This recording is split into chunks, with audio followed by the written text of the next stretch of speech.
अस्सलाम वालेकुम जी, मैं हूं नजमुल हसन बाजवा। आपको हमारे फेसबुक पेज और यूट्यूब चैनल पर खुश आमदीद। नाज़रीन इकराम, कल बहुत बड़ा हौसला किया और बहुत दलेरी का काम किया है साबिक फौजी अफसरान ने, और जो उन्होंने बातें की वो डेफिनेटली उनमें से बहुत सारी ऐसी बातें थी जो चलाई भी नहीं जा सकती थी। और जिस अंदाज में प्रेस कॉन्फ्रेंस की गई कल, यकीनी तौर पर पाकिस्तान की तारीख में ऐसा नहीं हुआ। लेकिन उसके बाद कुछ ऐसा हुआ है, यानी कि उस प्रेस कॉन्फ्रेंस के बाद भी कुछ ऐसा हुआ है जो पाकिस्तान की तारीख में पहले नहीं हुआ है। इन साबिका फौजियों को प्रेस कॉन्फ्रेंस करने के ऊपर पहला सबक सिखा दिया गया है। इन साबिका फौजियों को प्रेस कॉन्फ्रेंस करने के ऊपर पहली सीख दे दी गई है। जो मुझे लगता था कि अगर इतना हौसला इन्होंने किया है तो दूसरी तरफ से भी कुछ फिर इस तरह की सिचुएशन जो है वो हमें देखने को मिलेगी। साबिका फौजियों के बारे में ये जो वेटरन्स की एक सोसाइटी है, जिसे एक्स सर्विसमैन सोसाइटी भी कहते हैं हम, ये जो एक्स सर्विसमैन सोसाइटी है, नाज़रीन इकराम, पहले ये समझ लीजिएगा कि ये फौज के वो लोग होते हैं जिन्होंने पूरी जिंदगी फौज में दी, जिन्होंने पूरी जिंदगी सरहदों की हिफाजत की। और अब वो जो लोग हैं, जितने भी लोग अभी फौज के अंदर होते हैं, वो सारे के सारे उनके जूनियर, यानी कि ये वेटरन्स सीनियर होते हैं, सुपर सीनियर होते हैं, और ये बाकी सारे लोग जो हैं वो इनके जूनियर होते हैं। और अगर कोई बंदा फौज का कल्चर जानता है तो उसको इस बात का अंदाजा होगा कि जूनियर हमेशा सीनियर की इज्जत ही करते हैं। मतलब बेशक वो रिटायर्ड भी हो जाएं तो उनकी उसी तरह से इज्जत की जाती है। कभी भी मिसाल लीजिए कि अगर चीफ हैं, अगर चीफ अपने वक्त के सीनियर के बंदे से मिलेंगे, बेशक वो रिटायर्ड हो जाए, तो चीफ आज भी उसे सर ही कहेंगे, सर कह के मुखातिब करेंगे। तो फौज के अंदर और सोसाइटी के अंदर भी इन वेटरन्स का वो किरदार होता है। इन वेटरन्स ने कल एक ऐसी बात कह दी थी जिसके बाद हंगामा हुआ, और उस हंगामे के बाद जनाबे वाला पहली किस्त आ चुकी है और इन्हें पहला सबक सिखा दिया गया है। हुआ यह कि कल इन्होंने कहा था, जब ये सारा माहौल गर्म हुआ, तो ये कहते हैं कि हम जो है वो सारे लोग मिलकर हम गए थे जनरल बाजवा के पास, और जनरल बाजवा ने हमसे ये वादा किया था कि 90 रोज के अंदर इलेक्शंस करवा दिए जाएंगे, और 90 रोज के अंदर एक जो है ना वो जो भी नई गवर्नमेंट इलेक्ट होकर आएगी वही जो है ना उसको, इस मुल्क को गवर्न करेगी।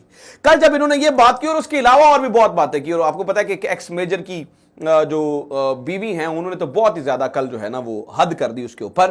तो जवाब आना जो है ना वहां पर एक नेचुरल था। तो जवाब आया है, और जवाब देने के लिए जिस इदारे का इस्तेमाल किया गया है वो इदारा भी माजी में फौज के बारे में कुछ अच्छी खबरें नहीं चलाता रहा है। जनाब वाला, उसका नाम है BBC उर्दू। BBC उर्दू में जो बातें कही गई हैं वो बहुत अहम है। पहली बात जो कही गई, जो इन साबिका फौजियों को, जो वेटरन्स को बड़ी चुभेगी ये बात, ये कहा गया कि ये जो वेटरन्स हैं, ये जो सोसाइटी है, ये कोई रजिस्टर्ड सोसाइटी ही नहीं है। इसका मतलब ये नहीं है कि ये तमाम रिटायर्ड अफसरान की ये सोच है। मतलब आप ये सोचिए कि जिन लोगों ने कल प्रेस कॉन्फ्रेंस की है, जिन लोगों ने इस सोसाइटी को बनाया, जिन लोगों ने सबको इकट्ठा करके रखा हुआ है, उन्हें अगर, और BBC ने लिखा कि हमें अहम तरीन फौजी जराए ने बताया कि ये तो सोसाइटी नहीं, ये तो लोग ही नहीं है, ये तो वेटरन्स को रिप्रेजेंट ही नहीं करते हैं। तो सबसे पहले तो उनकी आइडेंटिटी के ऊपर सवाल उठा दिया गया है कि ये तो वो लोग हैं ही नहीं है, ये तो रिटायर्ड अफसरान, इनको कहा ही नहीं जा सकता। और जिनमें जनरल अली कुली खान जैसे लोग शामिल हैं, जिनमें ब्रिगेडियर महमूद खान जैसे लोग शामिल हैं, जिनमें वो तमाम, मतलब देखिए ना आप, एक लिस्ट है, मैंने कल वो लिस्ट आपको दिखाई थी और मैंने आपको दिखाया था, बताया था कि इसमें कितने सीनियर अफसरान हैं।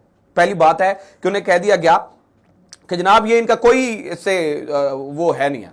फिर मुक्तदर हलकों ने जराए से जवाब दिया BBC को। उन्होंने कहा कि इस तरह की कोई भी सोसाइटी बननी हो तो ये GHQ से अप्रूव होकर बनती है, और जो भी सोसाइटी इस तरह की हो उसका काम सिर्फ और सिर्फ फौजियों की फलाह व बहबूद के लिए काम करना होता है, इनका सियासत से कोई ताल्लुक नहीं होता। मतलब देखें, समझ में आती है बात, अगर जब तक आप फौज के अंदर हैं सियासत में ताल्लुक होना भी नहीं चाहिए, लेकिन उसके बाद भी कहा गया कि नहीं, इनका कुछ सियासत से ताल्लुक हो ही नहीं सकता है। तो ये बात, दूसरा जो है ना वो सीनियर तरीन लोगों को ये कहा गया कि जनाब ये मतलब ये साबित करने की कोशिश की गई कि ये बहुत इंपॉर्टेंट लोग नहीं है जिनकी बात के ऊपर इतना जो है वो कहा जा रहा है। और फिर डिनाई किया गया इस बात का कि जनरल बाजवा ने 90 दिन के तो क्या, किसी एक दिन की बात भी नहीं की थी, और किसी एक दिन को भी जो है ना वो कमिट नहीं किया था कि जनाब ये कोई हम इलेक्शंस करवाने जा रहे हैं, या हमारा कोई इरादा इस तरह से है, या हमारी कोई बात इस तरह से हुई है। कोई इस तरह की बात नहीं की गई। कैटेगोरिकली जनाब BBC के आर्टिकल में इस चीज का जो है वो जवाब दे दिया गया, और BBC को बताया गया कि जनाब ये कोई नहीं है। फिर जनाबे वाला एक और चीज है, फिर बताया गया, और वो इस तरह की बहुत सारी चीजें और जगह पे भी छपी हैं। कहा गया कि जनाब असल में इनमें से ज्यादातर वो लोग हैं जो इमरान खान के लॉन्ग मार्च में शरीक हुए थे और उनकी पेंशन को रोका गया था और ये अपने ज़ाती मफाद के लिए बाहर आए हैं। बताया ये भी जा रहा है कि बहुत सारे साबिका फौजी अफसरान की जो पेंशन्स हैं वो रोकी जा रही हैं, ठीक है, और उनको बताया जा रहा है, पेंशन रोक के एक मैसेज देने की कोशिश की जा रही है कि दिस इज योर लिमिट। अच्छा, फिर कल उनको प्रेस कॉन्फ्रेंस करने की इजाजत नहीं दी गई, जिसके ऊपर आज नेशनल प्रेस क्लब ने अपना मौकफ दिया और कहा जी देखें हम तो प्रेस कॉन्फ्रेंस जो है ना वो करवाना चाहते थे, लेकिन 5 से ज्यादा लोगों को इजाजत नहीं होती है, इनके 30 लोग थे, इसलिए इन्होंने अपनी मर्जी से जो है वो बाहर प्रेस कॉन्फ्रेंस करने का सोचा। हम तो इन्हें अंदर बुलाना चाहते थे, हम तो ये चाहते थे कि अंदर नेशनल प्रेस क्लब में अंदर, हालांकि इसकी फीस जो है वो समी इब्राहिम साहब ने अदा की थी। तो कहने का मतलब यह है कि ये तमाम लोगों को ये साबित किया गया है बीबीसी के आर्टिकल में, ये तो खूब बड़े मतलब आम से लोग हैं, इनका कहा हुआ मैटर ही नहीं करता है, और इस तरह से उन्हें ये बताने की कोशिश की गई है कि अगर आप ये करेंगे तो हम भी फिर आपको डिसऑन कर देंगे और हम भी फिर जो है ना वो आपके लिए खड़े नहीं होंगे। और बहुत सारे लोगों की जो है ना वो उसके अंदर, मैं आपको जैसे कि बता रहा हूं कि पेंशन्स भी जो है वो बंद कर दी गई। तो ये बहुत मतलब तारीख में ऐसा नहीं हुआ, हमें मिसाल नहीं मिलती है, मतलब हमें मिसाल नहीं मिलती है कि इस तरह से साबिका सीनियर फौजी अफसरान के साथ इस तरह की बात जो है वो की भी गई हो या हुआ भी हो। तो तारीख में पहली बार, नाज़रीन करम, जो मैंने लिखा है ना कि तारीख में आज तक ऐसा नहीं हुआ, तारीख में पहली बार हमने ये देखा है कि अस्करी ज़राए से, जो बीबीसी लिख रहा है उसमें अपने ही साबिका फौजी अफसरान को इतनी बड़ी तादाद में डिसऑन किया गया और कहा गया हो कि ये इनका तो ठीक है, ये साबिका फौजी अफसरान है ये, लेकिन वेटरन से इनका कोई मतलब सोसाइटी से ताल्लुक नहीं, और ये सोसाइटी एग्जिस्ट ही नहीं करती है, रजिस्टर्ड सोसाइटी नहीं है, दिस एंड दैट, इस तरह की जो है वो बातें की गई। सिर्फ यहां तक बात नहीं है, कल जो वहां पर हुआ कुछ और गुमाश्ते भी वहां पर भेजे गए और उनको उन फौजी अफसरान को जलील करने की कोशिश की गई। कल मतीउल्लाह जान वहां पर गए और मैंने वो वीडियोस देखी हैं, मतीउल्लाह जान, एजाज सैयद किस तरह से हंस हंस के जो है ना वो गप्पे मार रहे थे। गो के मतीउल्लाह जान के कोर्समेट ने उन्हें वहाँ पे पहचान लिया और बता दिया कि उन्हें काकूल से क्यों निकाला गया था और वो क्या करते पकड़े गए थे और किस हालत में पकड़े गए थे, इस वजह से उन्हें काकूल से निकाला गया था। गो के ये बात मुझे लगता है कि हमें जब तक इसके सबूत ना हो उस तरह से नहीं करनी चाहिए, लेकिन वहाँ पर उनके कोर्समेट मौजूद थे और उन्होंने बताया और ने कहा कि वो पुराना निकालते हैं। तो इन्होंने कल इस तरह के सवालात किए और भगोड़े जर्नैलों के, मतलब भगोड़े जर्नल्स के नारे भी लगाए।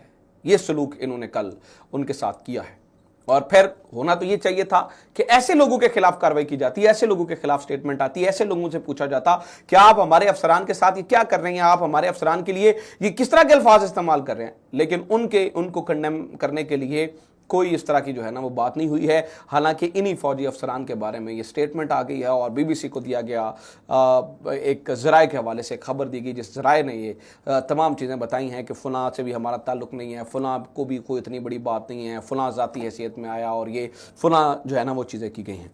तो जनाब वाला ये सारी चीज़ें जो है वो आज चीज़ें की गई हैं। इसके अलावा मैं आपको एक और बात बता दूँ, ये बात इंपॉर्टेंट है, इसको समझिएगा। इस वजह से एक बहस इनिशिएट हो चुकी है इंटरनेट के ऊपर और उस बहस में हम देख रहे हैं कि फिर रंग बिरंगी चीज़ें हो रही हैं। मैंने कल भी इस बारे में आपके सामने जिक्र किया था और मैंने बताया था कि ट्विटर पे जो हैशटैग्स चल रहे हैं कोई बहुत अच्छे हैशटैग्स नहीं चल रहे हैं इस वक्त। वो कौन था के बारे में बात हुई, फिर और भी बड़ी सारी बातें हुई, फिर बाजवा साहब के बारे में बहुत सारे टैग्स बने हैं। इनका जवाब देना चाहिए जो लोग फौज के खिलाफ बात कर रहे हैं। नजम सेठी डायरेक्टली कह रहे हैं कि फौज की वजह से सी पैक बंद हुआ, इन लोगों का जवाब देना चाहिए। नजम सेठी फौज को बदनाम करने वालों में शामिल हैं जो कि नून लीग का माउथ पीस है, इन लोगों को जवाब देना चाहिए, ना कि उन रिटायर्ड जर्नैलों को जिनका कसूर सिर्फ ये है कि वो सिर्फ और सिर्फ इमरान खान के हक में बोलते हैं और पाकिस्तान के हक में इस तरह से बात करें, इमरान खान के हक में बात करें। उनको इस तरह से जो है वो ये नहीं करना चाहिए था। So this it from today's episode. उम्मीद करता हूँ ये वीडियो आपको पसंद आई होगी। वीडियो शेयर करें, चैनल सब्सक्राइब जरूर करें। अपना ख्याल रखें। खुदा हाफिज़। पाकिस्तान जिंदाबाद।